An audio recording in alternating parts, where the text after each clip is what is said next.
The key to a happy life is to keep your friends close and your enemies few. Hey kids, welcome back to the channel. I'm Uncle Frank and I'm hoping that you are having a great day. In today's video, I wanted to revisit the world of Frankonomics, where I explain the basics of economics so that you can better navigate the world of finance and investing in various hobbies. From time to time, when it comes to the business and finance side of a given collectible market, you will hear people use the term blue chip in reference to, oh, this set is a blue chip set, or this is a blue chip stock, for instance, or man, those vintage Magic cards and vintage Pokemon cards, those are the blue chip collectibles. And you might have asked yourself, well, what does that mean? What is a blue chip item? Well, you see, it is a term that was coined a very long time ago in the 1970s by an author for the Wall Street Journal. You see, it actually derives its name, blue chip, from the game of poker.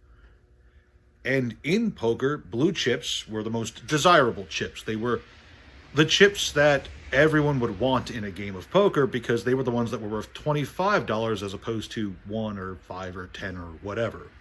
Now, when the term was first coined way back in the day, a blue chip stock was the most desirable kind of stock. They were from reputable companies that had a long history of excellent finance, high desirability. They were stable. Everything was going good with their finances. And overall, a blue chip stock is considered one that is safe for the long haul. If you wanted to park your money in a single stock or a handful of stocks, you would choose the blue chip stocks. But now, in recent years, people have taken to using blue chips in reference to collectibles across a wide variety of collectibles.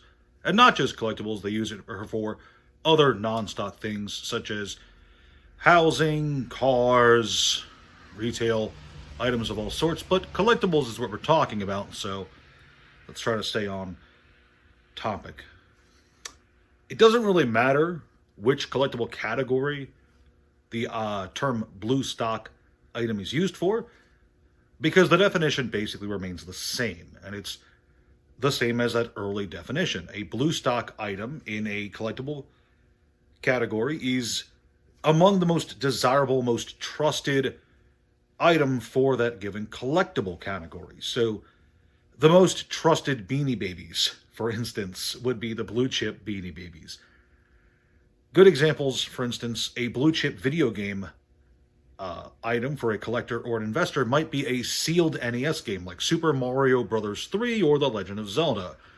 For comic books, it could be well-graded vintage comic books like Action Comics #1 or The Death of Superman. It's difficult for me to think of a non-Superman example now that I think about it.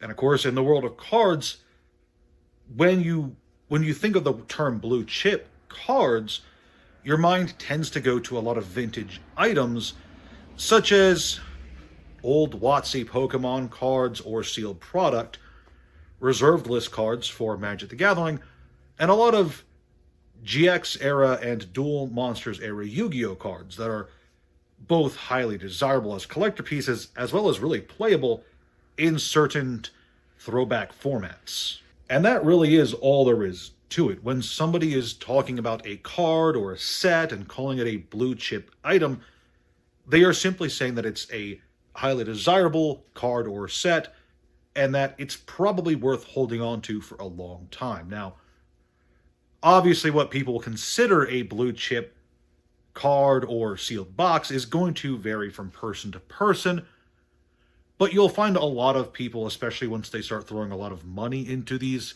kinds of collectibles, will tend to agree on what the blue chip cards or boxes are because those tend to be the most expensive and most desired. For example, the secret rare Dark Magician Girl from Magician's Force, I believe, is the set.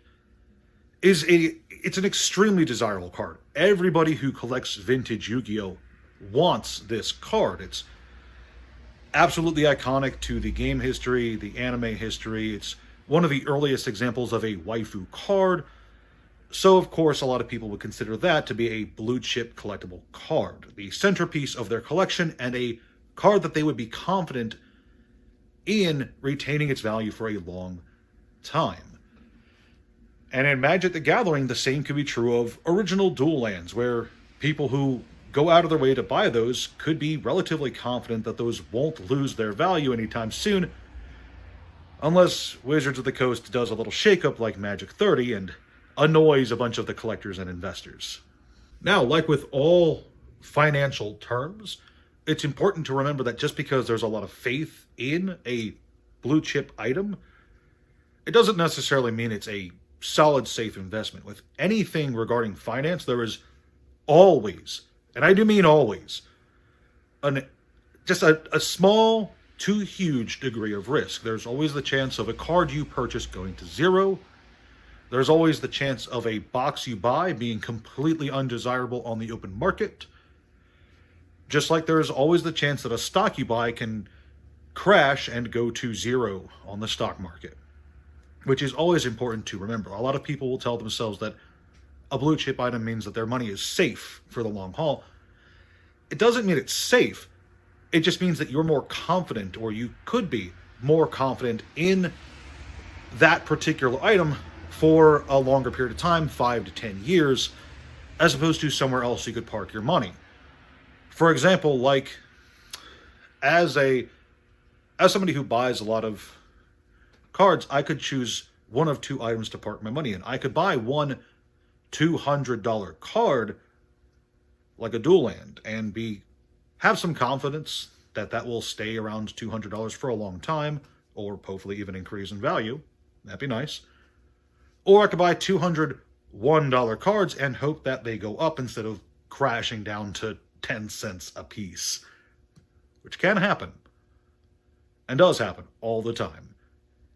But really, I just wanted to get out here today and explain this very simple term to you guys, and hope that you learned something with this video. If you did, or if you enjoyed this video, don't forget to leave a like, subscribe, leave a comment down below if there's any other kind of topics you'd like me to discuss.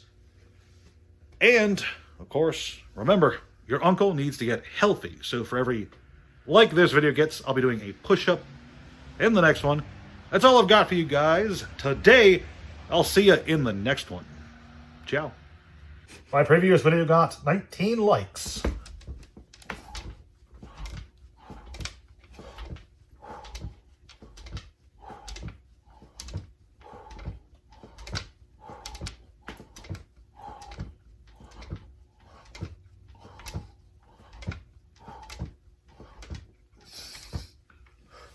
That's 19.